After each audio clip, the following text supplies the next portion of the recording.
North Korea launches powerful new missile that could hit Washington, D.C., Europe or Australia, but Trump tells the world we will take care of it.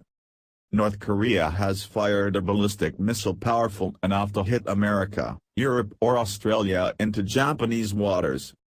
The Hwasong-14 intercontinental ballistic missile was launched eastward from Pyeongchang in North Korea's South Pyongan province at around 3:30 am local time, 6:30 p.m. GMT.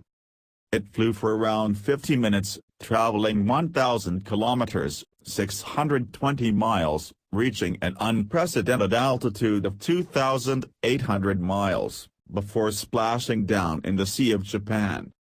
Hours after the launch, President Donald Trump promised we will take care of it and it is a situation we will handle. The South Korean military says it responded with a missile exercise of its own just minutes after. This is the first missile launched since one was fired across Japan and into the Pacific Ocean on September 15. Vietnam's Homeland Security said the missile launch posed no threat to the U.S. island territory or its mainland. The Pentagon confirmed the missile traveled for around 1,000 kilometers, 620 miles, before splashing down in the Sea of Japan. Its initial assessment was that the intercontinental ballistic missile was launched from Saeunni in Pyeongchang and flew 1,000 kilometers, 620 miles, before landing within Japan's economic exclusion zone, the Sea of Japan. White House Press Secretary Sarah Sanders tweeted to say President Trump was briefed while missile was still in the air, on the situation with North Korea. Speaking in a broadcast from the White House, Trump said, "A missile was launched a little while ago from North Korea. Let me tell you that we will take care of it. We have had a long discussion on it. It is a situation we will handle." Trump's Defense Secretary Jim Mattis accused North Korea of endangering world peace, regional peace and certainly the United States. Shortly afterwards, the U.S., Japan and South Korea requested an urgent meeting of the UN Security Council.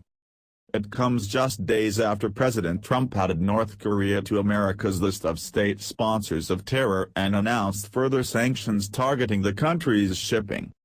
Pyongyang branded the move a serious provocation and violent infringement. Meanwhile, the international community has strongly condemned the missile launch. Japan said it would never accept North Korea's continuous provocative behavior, with Prime Minister Shinzo Abe calling for an emergency cabinet meeting. UK Foreign Secretary Boris Johnson tweeted, "Another illegal missile launch from DPRK. This is not the path to security and prosperity for the North Korean people. DPRK regime must change course." The EU branded it a further unacceptable violation of North Korea's international obligations, while Britain's ambassador to the UN called it a reckless act. Officials in Seoul announced yesterday that a rocket tracking radar was turned on at a missile base in the north of the region, followed by a large amount of radio chatter, the Yonhap news agency reported. Tokyo and Washington had also placed an alert after radio signals were picked up, with one Japanese official telling the Kyodo news agency that a test could take place within the next few days. Cho Mung-shin, South Korea's unification minister, confirmed the activity at an event in Seoul today as he warned that Kim Jong-un may complete his nuclear program much sooner than previously thought.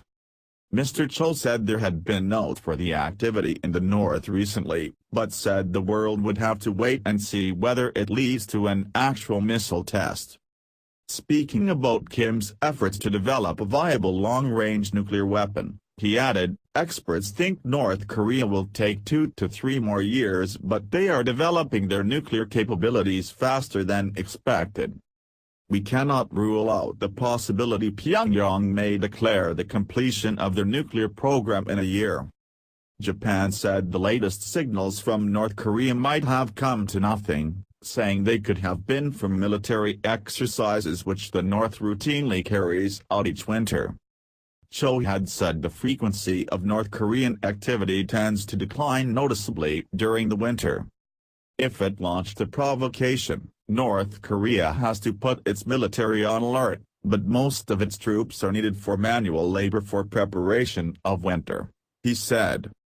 Other reasons behind the lull could be that Pyongyang simply needs more time to advance its missile programs, such as perfecting its re-entry technology, Cho said, or the North Korean leader could be focusing on boosting the economy. Kim has already carried out a record 15 missile tests this year, including 2 which were fired over the northern Japanese island of Hokkaido. The tests also confirmed that North Korea has developed a functioning ICBM, a key step toward creating a nuke that can strike mainland America. News of another launch would come as a blow to North Korea's opponents, who had hoped that increased sanctions were at least slowing the country's progress. After a flurry of missile tests over the summer, Kim last fired a weapon on September 15, despite widely anticipated launches in October around Labor Day in the U.S. and the Chinese 19th Party Congress.